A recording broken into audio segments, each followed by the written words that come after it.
I honestly didn't think the game was going to go any other way. Right down to the last second, right down to the goal line, and the Niners were able to survive in Seattle to capture their first NFC West championship since 2012, their first victory in Seattle since 2011, and a trip to the playoffs with home field advantage throughout. And I couldn't be happier right now.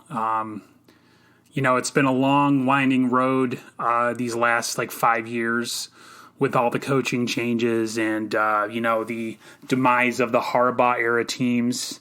They came on fast and they disappeared just as fast. And for the faithful like myself who persevere through all the garbage, it's supremely gratifying to finally come out last night with the victory in a place that we don't win, on the road to capture the division title.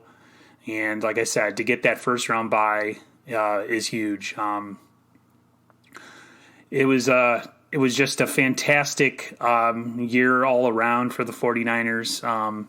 Nothing came easy, as we've seen, the way we won in New Orleans and then the way we won last night are just they're just another example of how hard the NFL is and how closely every team is as far as talent goes, and that every game it really comes down to which team executes the most and makes the fewest mistakes. And the Niners found a way, somehow, some way to pull that one out. And I couldn't be happier. Offensively, it was, a pretty good game all around. I think Jimmy Garoppolo was extremely efficient. He didn't throw any touchdowns, but he also didn't throw any interceptions either, which is huge. Garoppolo went 18 of 22 for 285 yards, moved the ball down the field pretty easily at times, and the Niners were able to get a couple quick scores early. Actually, was it one touchdown they got? They were able to get a quick score early and a couple field goals. They went into the halftime 13-0. And, I look at my brother as I'm watching the game, and I'm saying to myself, this game's going to come down to the end. It's going to come down to the wire. I've seen enough. And sure enough, as usual, playing Russell Wilson and the Seahawks, that's exactly what happened. He was able to pull another one out of his magic hat that he always does and able to make plays. And it was, like I said, it was another hard-fought victory. A lot of guys stepped up last night.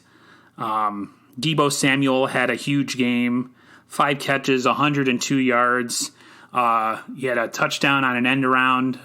He's a huge playmaker. He's coming on later in the year. He had struggles early on in the year, as all rookies do, but he's been able to overcome the yips and the drops and all the things that have happened, and he's been actually one of our best players.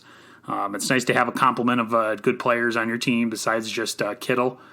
And with him, Emmanuel Sanders and George Kittle, and even Kendrick Bourne at times, the Niners have some weapons. I just want to say that another guy that had a really big game last night and deserves a lot of recognition is Raheem Mostert. It seems like the guy always makes plays when we need him most. And sure enough, last night he did it again. And just really happy for some of these players that came from nothing and or practice squad guys or guys that were cut and moved around the league, to see them have some success and to finally have their hard work pay off is pretty awesome. Defensively, I'll say that the Dre Greenlaw play at the end makes the biggest impact, but the Niners played relatively well, at least in the first half. They were able to get pressure on Russell Wilson, and they were able to kind of disrupt that offense. Unfortunately, in the second half is when the wheels started to come off a little bit. No pressure was really he didn't have much pressure in his face, Russell Wilson, and he was able to make a lot of big throws one after the other. One of the biggest factors was Akella Witherspoon, again, having another piss-poor game. He really cost us in this game, at least towards the end.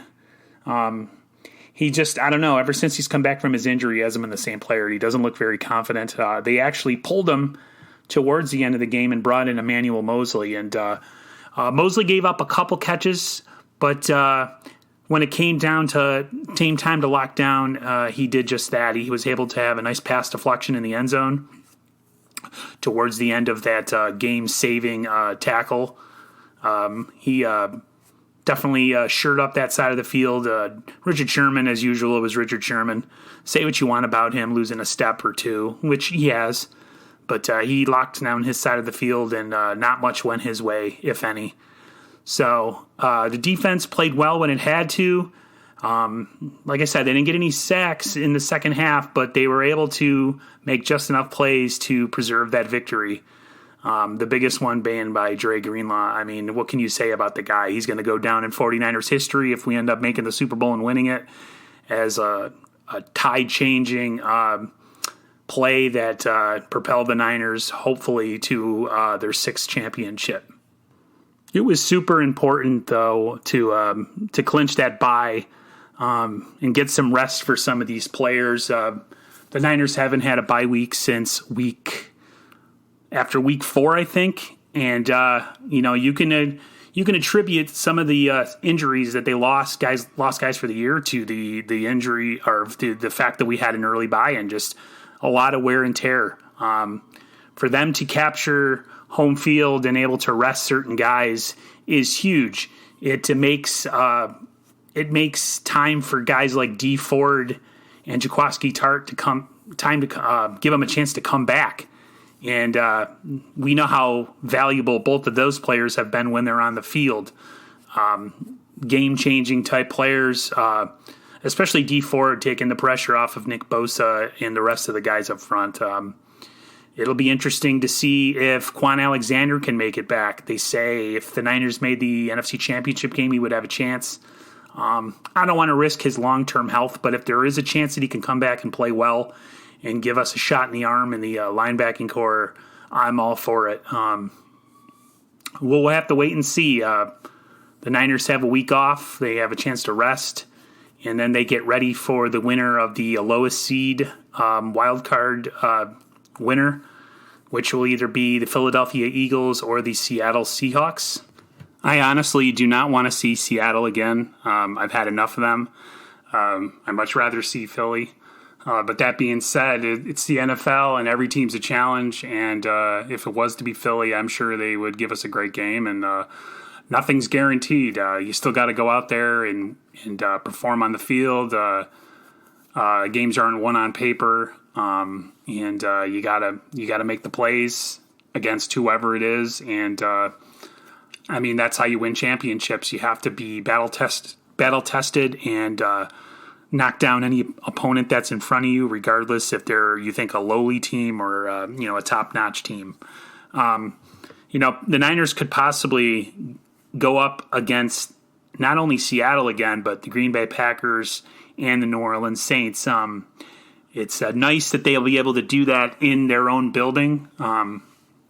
But it's funny, the NFC is so stacked this year that if the Niners were to win the Super Bowl, it'd be well worth it because it would be like a well-earned Super Bowl victory. It wouldn't be like how the Patriots in the AFC have such a easy division to win every year, and then they're able to kind of skate into the playoffs. The Niners have had to earn everything this year. They had one of the hardest schedules. They had the Murderers Row stretch with Baltimore and New Orleans and Green Bay. Those were some hard games, and the Niners came out on top of 2 out of 3 of those. They barely lost to Baltimore. So it'll be nice to see if this team that's been tested all year has what it takes to make it in the playoffs. I'm pretty confident that they will do well. It's a great time to be a 49ers fan. It's exciting, nerve-wracking, and just to say that the 49ers have a chance to make it to the Super Bowl this year and win it is something we never thought 3 years ago we would say, but it is here. We should all be happy and get ready for a fun ride in the next 2 weeks. All right, that's going to do it for me. It's been fun talking to you guys, and I will see you guys all later. See ya.